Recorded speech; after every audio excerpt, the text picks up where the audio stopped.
Do you believe in the cruel irony of fate? Imagine a wife exhausting herself, traveling halfway across the world to find her husband only for them to finally cross paths in a crowded street, looking at each other like total strangers. Right now, at a grime-covered loading dock, Tuan, once a brilliant architect, is collapsing under a 150-pound crate. Blood and sweat soak into the gray cement dust. He's literally working himself to death just to earn a few pennies to protect the woman he loves. But the bitter truth, diem, the wife who has cried her eyes out searching for him, is standing just an arm's length away. What horrible truth is hidden behind Tuan's ragged mask? Why must he disown the woman who loves him more than life itself? But the shadows are closing in. The boss's hitmen have already been spotted at the foot of the hill near the old woman's house. The music box containing the deadly secret has begun to play. A suffocating ambush and a brutal assassination plot are being set in motion, targeting Tuan tonight. How will this bloody tale of tears end? Will Tuan choose death to keep the secret safe? Or will he rise up to crush the dark empire and reunite with his wife? Hit like right now to support Tuan on his journey to reclaim his life. Subscribe and turn on notifications to be the first to witness the tearful reunion and the epic payback against the underworld. After Mr. Long left, with a promise of a secret meeting, Tuan returned to a small room. The old woman had already gone to sleep, her labored elderly breaths echoing through the thin bamboo partition. Tuan lay down on the creaky bamboo bed, resting his arms over his forehead. Outside, the mountain winds began to howl through the cracks in the wall, bringing the biting cold of the highlands. But that cold was nothing compared to the turmoil inside his mind. Tuan closed his eyes. He wasn't trying to sleep. He was trying to track down his true self. Ever since he woke up from the accident with a vast void in his head, this was the first time he felt this close to the truth. He started by focusing on the sensation in his palms. Touching diem earlier that day in the pomelo grove had felt like an electric shock shattering the barriers of his memory. The scent of pomelo, the smell of honey locust. They weren't just scents, they were keys. An image suddenly flashed. A modern office flooded with sunlight, the sound of a pencil scratching on drafting paper. Tuan saw himself standing before a massive architectural model. He was wearing a crisp white shirt, his hands smooth and calloused free, meticulously placing a tiny model tree onto the layout. "Tuan, you forgot to eat lunch again." A clear, bright voice rang out. Tuan jolted in the darkness. He rolled over, sweat beading on his temples. That voice, it was diem's. In that memory, she walked in with a lunchbox, her smile as radiant as summer sun. He saw himself turn around, wrap his arms around her waist, and bury his face in her hair that smelled of honey locust. "I have to finish this design in time for the bid. It's our shared dream, diem," he heard his past self say. The voice was deep, warm, and confident, not raspy and exhausted like it was now. The howling wind outside suddenly morphed into the screeching of tires on a highway. Tuan curled into a ball, clutching his head tight. Darkness. Pouring rain. He's driving, his breath coming in ragged gasps. Next to him in the passenger seat sits an old music box, the very same one he has now. But back then, it wasn't just a keepsake. He remembers jamming a small hard drive into its internal gears. He'll never suspect a thing. Tuan mutters in a delirious haze. In the memory, he catches the headlights of 2 black cars in his rearview mirror chasing him down ruthlessly. He sees his own face in the glass covered in blood and pure rage. He wasn't just running for his life. He was running to protect the only evidence that could expose the truth. The boss. The name looms like a giant shadow over every architectural project he's ever touched. It turns out they had exploited his blueprints to design secret vaults within Shell Real Estate Development's hubs for their underground deals. When he discovered the truth and tried to blow the whistle, fate pushed him into a dead end. Tuan snaps his eyes open, staring up at the thatched roof. He feels caught between 2 worlds. On one side is the Tuan of the present, a manual laborer, a man indebted to an old woman's kindness, someone who found peace in simple meals and the sincerity of the poor. On the other is the Tuan of the past, a gifted architect holding secrets that could topple an underground empire, a man with a beautiful wife wasting away as she searches for him. He gently runs his fingers over the thick calluses on his palms. These scars are proof of his existence over the past few months. They ache, but they are real. He wonders if he reclaims that glamorous identity, will he lose this newfound purity? But then the image of 2 diem gathering pomelos earlier that day returns to him.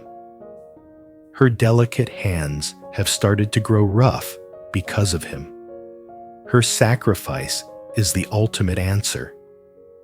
He has no right to choose this selfish peace while she weathers the storm in his place. In his half-conscious state, one final memory, sharp and cold as a blade, cuts through his mind. A high-end gala. Tuan is raising a glass with a man. The man pats his shoulder, his smile friendly, but his eyes as cold as a viper's. You're the best architect I've ever seen, Tuan. Don't let tedious morality get in the way of your genius. Stick with me, and the world is yours. Tuan tries to focus on that face. Those eyes, they are so familiar. They look like the eyes of someone he met recently, or someone he once considered a brother. A name trembles on Tuan's lips. Tuan. A distant roll of thunder jolts him fully awake. He sits up, gasping for air. Tuan, his close mentor, the man who brought him into the industry, the same man who gave him that music box as a wedding gift. Was that gift a trap from the very beginning, or a warning? Tuan steps out onto the porch of the stilt house. The moon is high, illuminating the trail leading to Mr. Long's farm. He no longer feels tired. The truth, however painful, has sparked a powerful surge of energy within him. He knows who he is now. He is Tuan, the architect. And his job isn't just to fix blueprints anymore. It's to fix the wreckage of his life. Diem, wait for me. I won't let you pick pomelos in tears anymore. I'm going to use these rough, calloused hands to bring you home. Tuan gripped his wooden staff. He looked toward the dark silhouettes of the men in leather jackets lurking at the edge of the village, just as the old woman had warned. They thought he was the prey. Now, he was the hunter. In a small room back at Mr. Long's farm, 2 diem sat motionless by a flickering oil lamp. In her hand was an old phone her only bridge to the outside world. She had just received a call from an old friend of Tuan's who worked at the immigration department. Diem I checked thoroughly. There's no record of Lay Tuan leaving the country in the last 6 months. His passport hasn't been used at any border crossing. Tuan is still in Vietnam. Diem, the words hit her like a bolt of electricity.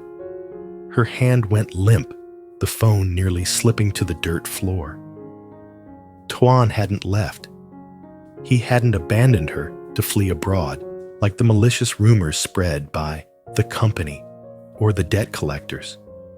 He was still here somewhere on this land, breathing the same air as her, but the spark of hope was instantly smothered by a gut-wrenching pain.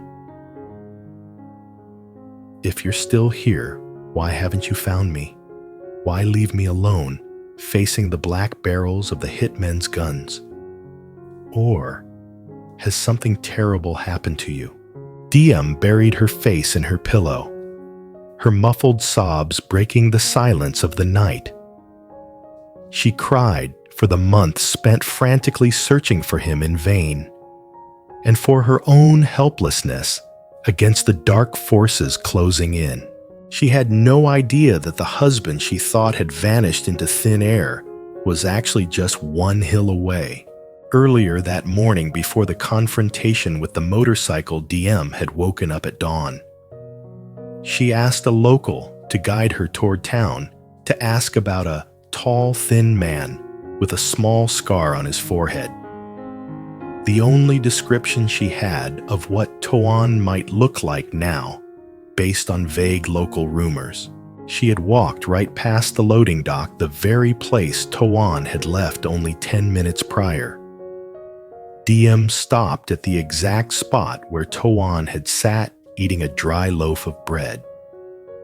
She saw a scrap of bread wrapping left behind and the damp patches of sweat on the cement floor that hadn't even dried yet. A strange intuition made her heart tighten. She took a deep breath. The smell of machine oil and dust filled her nose, but beneath it all, there was a scent that was hauntingly familiar. "Who are you looking for?" the foreman asked, tilting his chin up. I'm looking for my husband. He's tall, looks like a scholar." The foreman scoffed, pointing at the crowd of grimy, shirtless men hauling crates. "We only have laborers here, no scholars. Your husband is probably in some mansion somewhere, not washed up in this sweatshop." Diem lowered her head, her eyes red as she turned away. She didn't know that on the back of the 15-ton truck, just rolling out of the gates, Tuan was lying face down against the sacks of cargo to hide from the harsh sun. They were separated only by a sheet of iron, but the roar of the machinery had swallowed her footsteps and his heavy sighs. Back in the reality of the dark highland night, Diem stepped out onto the porch. The fog was thick, as if trying to shroud her grief. She looked toward the old woman's house, where a single oil lamp flickered in the distance. "Tuan, if you're out there, would you even recognize me?" She whispered into the wind. She thought back to that brief contact in the pomelo grove earlier that day. At the time, she was so terrified of the men in black lingering nearby that she hadn't dared to look up at the laborer. Now, as the memory replayed like a slow-motion film, she felt the warmth of that hand and heard the tremor in his raspy voice all over again. Diem blamed herself. She hated that she hadn't been braver, that she hadn't called out his name right then and there. She had no idea that Tuan was enduring the exact same agony, torturing himself by hiding his identity just to keep her safe. While Diem was drowning in her grief, Her father, Mr. Thu, was locked in a tense discussion with Nam, the police officer, back at the farmhouse. Nam handed Mr. Thu a case file. "Sir, we have proof that Hung the Silent and his crew are tailing Tuan closely. That black car at the orchard today belongs to them. Tuan is making himself a decoy to lure them away from diem. He isn't running away. He's fighting back." Mr. Thu sighed, looking at his daughter standing lonely under the moonlight. Poor girl. They love each other to the core, yet fate keeps forcing them to play hide-and-seek with death. Suddenly, Diem heard a rustle at the edge of the forest. Thinking it was a stranger, she started to run inside to warn Nam. But a familiar silhouette darted through the moonlight, stopping her in her tracks. It wasn't a stranger.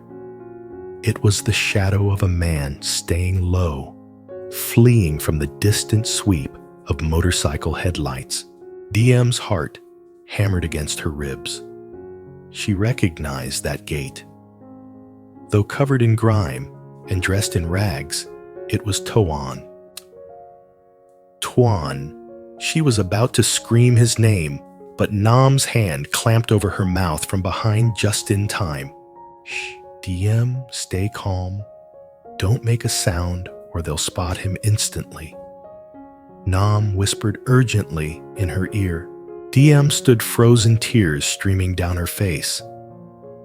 She watched her husband, only dozens of yards away, dive into the brush to evade the enemy's flashlights. One more step, and she could touch him. One shout, and she could end the months of waiting. But no. Fate forced her to watch once again. To protect him, she had to stay silent. For him to live, she had to let him vanish into the darkness.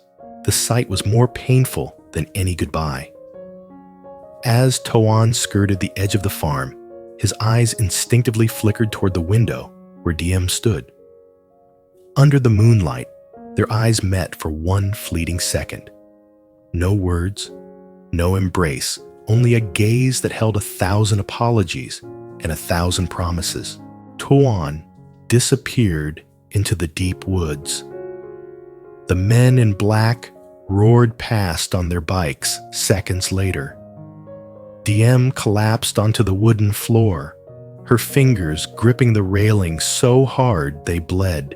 After that breathless chase through the forest, as the shadows and engines faded into the night, Tuan returned to the old woman's stilt house just as the first rooster crowed. He didn't go inside immediately. Instead, he stood by the water jar in the yard, dousing himself with freezing water to wash away the mud, the blood, and the lingering terror. He knew the only way to protect the old woman and stay safe was to dissolve into the crowd. He had to remain an anonymous laborer, a broken man hiding in the shadows to deceive the world. 5:00 a.m., and Tuan was already at the loading dock. The mountain town began its day with the harsh clanging of iron chains. Today the yard had taken on the toughest job, unloading 110-pound bags of cement from a shipping container into small trucks destined for remote construction sites. The cement dust clung to skin, mixing with sweat, to form a caustic gray film that burned like fire. Tuan hoisted the first bag onto his shoulder. The weight made his vertebrae pop with a sickening crack. He gritted his teeth, gripped the edges of the bag, and walked steadily across the wobbling wooden plank. After 50 bags, his legs began to shake. Every step was a war against gravity. The scratches from yesterday's pomelo orchard, now irritated by cement dust, throbbed with a sharp, stinging pain. Even while performing back-breaking manual labor, his architect's brain unconsciously ran the numbers. He calculated the slope of the plank and the body's center of gravity to minimize the strain. He realized that whether you're designing a skyscraper or hauling a bag of cement, integrity and effort hold the same value. "Hey kid, take a drink. You're a real beast out here." Hung the bear handed him a coconut ladle. Tuan drank, feeling the sweetness of the spring water flow down his parched throat. He looked at his co-workers. These were rugged men with cracked hands and weathered faces, but they looked you straight in the eye. Here, there were no schemes to seize power, no blueprints twisted into dungeons. Here, one drop of sweat earned one bowl of rice. At the end of the morning shift, Tuan received his wages, a meager 80,000 VND in loose bills. He didn't spend a cent on himself. On the way home, he stopped at a pharmacy for a tin of medicated balm and a bag of rice cakes, the old woman's favorite treat. When he arrived, he found her struggling to sweep the yard. Her legs aching from the change in weather made her limp painfully. Tuan rushed over and took the broom from her. "Let me do that, Grandma. I told you to rest. I'll handle the chores." The toothless old woman smiled, reaching out a wrinkled hand to wipe the sweat from his brow. "The ancestors gave me this old body. If it can still move, it's a blessing. You've been working all day. It's too much. Look at your shoulder. It's bleeding." She made him sit down and use the balm he had just bought to meticulously rub his swollen red shoulders. The warm, pungent scent of the menthol mixed with the smell of wood smoke, creating a strangely peaceful atmosphere. Sun life is like a river. There are rapids and there are calm waters. Right now, you're in the rapids. Just stay loose and swim with it. Don't fight the current too hard, or you'll exhaust yourself. The old woman's simple wisdom left Tuan speechless. He realized that her shelter wasn't just about a bed or a bowl of rice. It was a sanctuary for his soul, a place to find himself again before entering the life and death struggle ahead. After a sparse dinner, once the old woman was fast asleep, Tuan sat on the porch. He took out the music box and carefully wiped the cement dust from its crevices. Using his technical knowledge, he began to study the internal structure without needing an electronics kit. He noticed the wooden base had a hidden compartment crafted with an incredibly sophisticated interlocking joinery technique used in ancient architecture. It took hours under the flickering oil lamp, but finally Tuan found a tiny pressure point. When he pressed it, a narrow slot clicked open. Inside was a small, rolled-up piece of paper and a micro SD card tightly sealed in waterproof plastic. The note inside the music box made Tuan's heart tighten. For the one who can open this with love and patience. The truth lies at coordinates 2102. Right then, a small dark figure crept past the bamboo thicket near Mr. Long's farm. Startled, Tuan shoved the music box into his shirt. As the figure approached and the moonlight hit her face, he saw it was diem. Diem didn't dare call out. She just signaled to him silently. Tuan hurried toward the bamboo. They stood on opposite sides of a thin fence, but it felt like a world laid between them. "Tuan." Diem whispered, tears welling up again. Tuan reached through the slats, gently touching his wife's trembling fingers. "Diem, you shouldn't be here. It's too dangerous. They're still watching the area. I'm not afraid, Diem said firmly. I knew you didn't leave the country. I knew you were still here hauling cement bags just to survive. Why are you putting yourself through this? My dad and Nam already have a plan to protect you. Tuan shook his head, looking deep into her eyes. If I show my face now, we'll lose the trail of the person actually pulling the strings. I need time to crack the code in this music box. Trust me. Just keep working at the pomelo grove and act like we're strangers. It's the only way I can keep you and the old lady safe. The meeting lasted less than 5 minutes. Diem handed him a small handkerchief she had embroidered herself. Take this to wipe your sweat. I'll wait for you no matter how long it takes. After Diem left, Tuan stood alone in the dark, clutching the fabric. He realized a hard truth: this grueling daily life was the perfect cover. Laboring didn't just pay the bills, it forged a toughened body and a mind of steel. Every load he carried felt like a vow he would shoulder all the guilt and the danger to secure a future for the woman he loved. Tuan went back to his bed against the bamboo wall. He listened to the rustle of the forest wind and the chirping of night insects. Tomorrow, he'd be back at the warehouse, hauling cement and sweating through his clothes. But this time, he carried a fire inside him that wouldn't go out. The sky over the highlands was cloudless, but the heat was stifling. It was that calm before the storm kind of weather, where the air just stands still.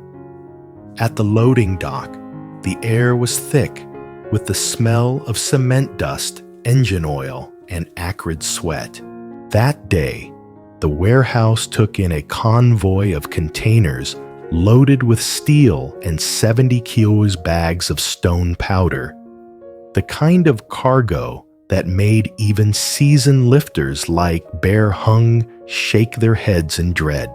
Tuan took his place in line. His tattered work shirt was already soaked through by the very first bag. The 70 kilos weight crushed down on Tuan's shoulders, which were already raw and bleeding. With every step, his feet sank into the dusty ground. He had to brace his core and hold his breath just to keep his spine from snapping. The sun beating down on the corrugated metal roof pushed the temperature inside the warehouse to over 100 degrees. Tuan's throat felt bone dry, like he'd swallowed sand. Sweat stung his eyes, blurring his vision as he struggled toward the waiting truck. Move it! This truck needs to be out of here by noon. The foreman's voice barked in his ear like a whip cracking the air. By 11 a.m., Tuan had hauled over 100 bags without a break. His body was starting to shut down. As he stepped onto the narrow wooden plank to load the final bag of stone powder onto the truck bed, a sudden cramp tore from his calf to his thigh. His legs, already shaking, went completely numb. Crack. The wooden plank groaned under the combined weight of Tuan and his cargo. He stumbled, his vision going dark. Black spots danced before his eyes. He tried to steady himself, but gravity was a heartless enemy. Tuan buckled. His knee slammed hard against the wooden floor, and the 70-kilo bag collapsed on top of him, crushing his shoulder and neck. He lay there, face pressed into the gray cement dust. The chaotic noise of the warehouse suddenly felt miles away.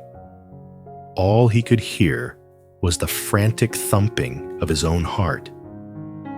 He felt incredibly small and utterly alone in this brutal struggle for survival. Get up! Hey, you! You're gonna ruin the cargo! The foreman yelled, but Tuan didn't have the strength to react. In that moment, just as he was about to black out from exhaustion, Diem's face flashed in his mind. He remembered how her hands had grown rough from harvesting pomelos, and the way she looked at him through the fence last night, an expression full of hope and protection. He thought of the old woman waiting for him at home with a simple meal of greens and pickles, but a heart full of love. If I fall here, who will protect them? If I give up the truth, will stay buried forever under this layer of cement dust. A surge of invisible power, not from his muscles, but from the raw will of a man with nothing left to lose, ignited inside him. He gritted his teeth so hard his lip bled. His calloused hands gripped the wooden floor, the veins bulging on his lean arms. With a low growl in his throat, he summoned every ounce of strength he had left, shoved the bag aside, and slowly forced himself up. Bear! Hung ran over to help, but Tuan signaled him away. He hoisted the bag back onto his shoulder. One step at a time, heavy but steady, he delivered the load to its destination. When the morning shift finally ended, Tuan dragged himself back toward the old woman's house. He didn't have the strength to stand up straight. Every meter of the road felt like a mile. When she saw Tuan's silhouette at the top of the hill, the old woman was already waiting with a bowl of hot green tea. Seeing the state, he was in clothes, torn to shreds, face gray, with dust knees bleeding. She couldn't hold back her tears. "Oh my God, son, why are you doing this to yourself? Stop going there. We can get by on porridge and greens. It's okay." Tuan took the bowl, his hands still shaking uncontrollably. He tried to smile, though it was twisted with pain. "I'm fine, Grandma. I'm just a little tired. I can do this." At lunch that day, Tuan couldn't even hold his chopsticks because his knuckles were so numb. The old woman had to sit beside him, quietly feeding him, spoonful after spoonful. Tuan ate as his tears mingled with the salt of his sweat. He realized then poverty isn't the scary part. The grueling labor isn't the scary part. The scariest thing is having no reason to keep going. But he had diem. He had the old woman, and he had a truth that needed to be brought to light. Light. That truth was the lifeboat he clung to in the middle of a storm. As Tuan drifted off from sheer exhaustion on the porch of the stilt house, a late model pickup truck with jet black tinted windows pulled to a slow crawl at the foot of the hill. A man stepped out dressed in a sharp gray suit and holding a sun umbrella. He stood there, staring up at the old woman's house with an unreadable smirk. He wasn't a laborer, and he definitely wasn't from around here. He pulled out his phone, snapped a photo of the house, and spoke into his mic. "Found him. The little rat is hiding in a real dump of a hole. Should I take him out now?" Tuan bolted awake, sparked by the raw instinct of a hunted animal. He sat up, his eyes locking onto the base of the hill. Two gazes, one polished, but ice cold, the other filthy, but burning with fire, accidentally met in the dead silence. From the moment she knew for sure Tuan was still in the country, Diem's heart felt like it had been pulled from the ashes.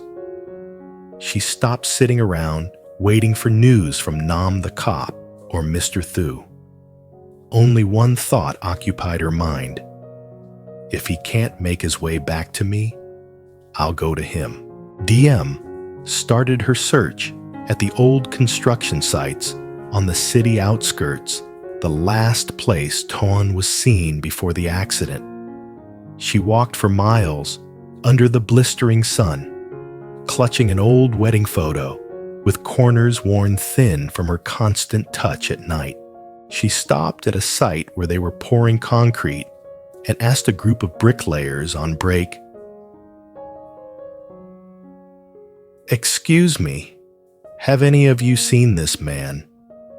He's an architect, but he might be doing manual labor somewhere now." The indifferent headshakes, the pitying looks, and even the crude jokes from people who didn't understand didn't make her flinch. Diem moved on through carpentry shops, mechanic garages, and wholesale produce markets. She knew Tuan's pride. If he had lost his memory or hit rock bottom, he would choose the most honest, grueling work to survive. Her next stop was the Eastern Bus Station, a hub for thousands of porters from all over. There she met an old driver with cloudy eyes but a warm gaze. "This kid looks familiar." The old man squinted at the photo. "About 2 months ago, there was a young guy who looked like a scholar but worked like a mule. Never gave a name, just worked and slept right on the warehouse porch.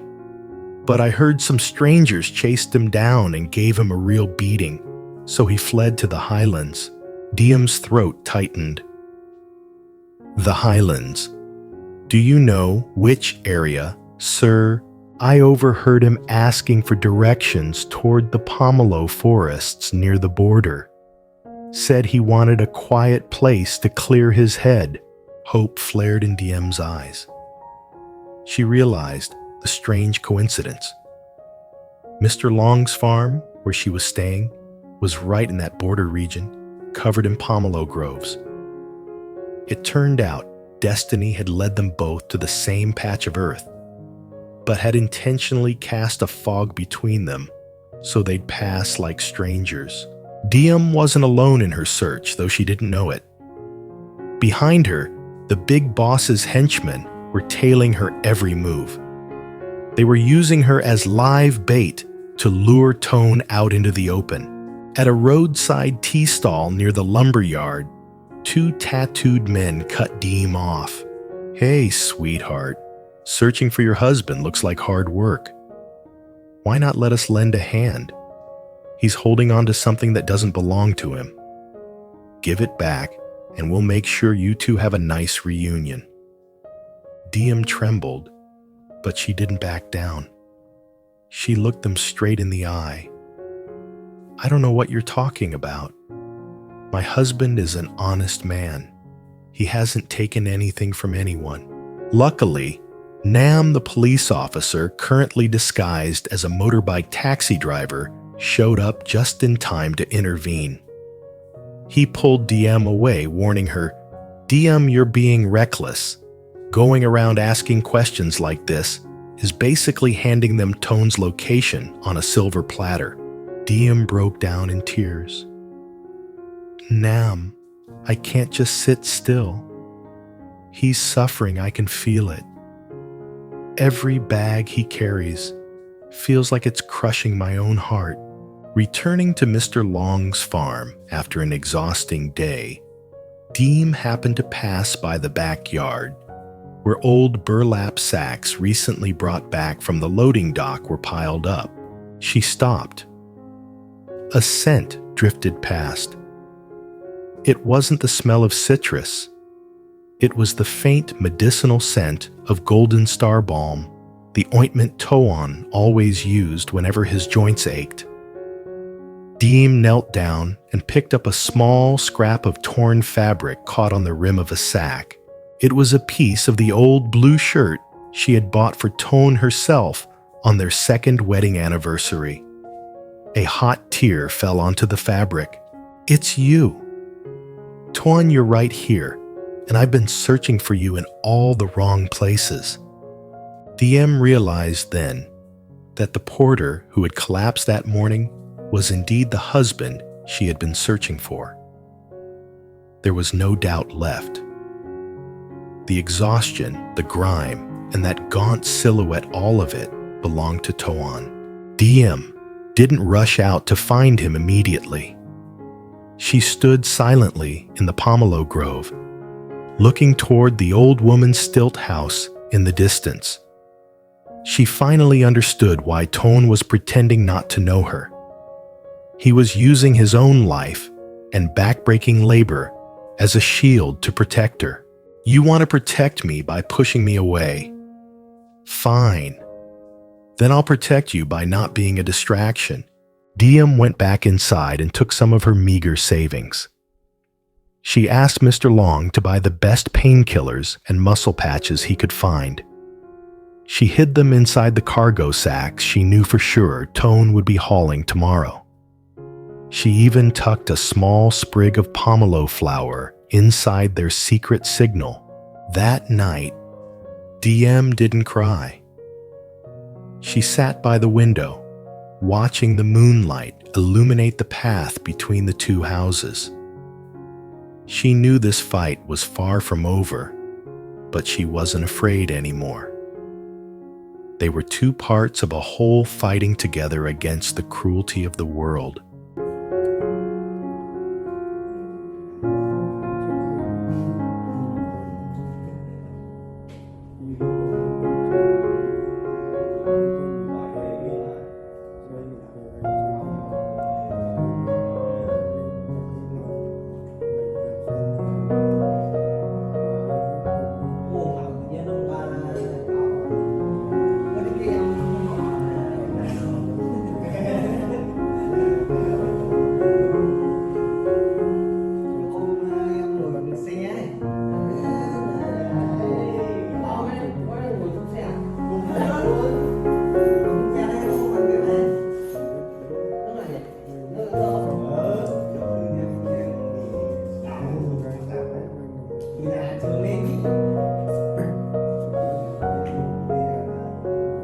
Em ngồi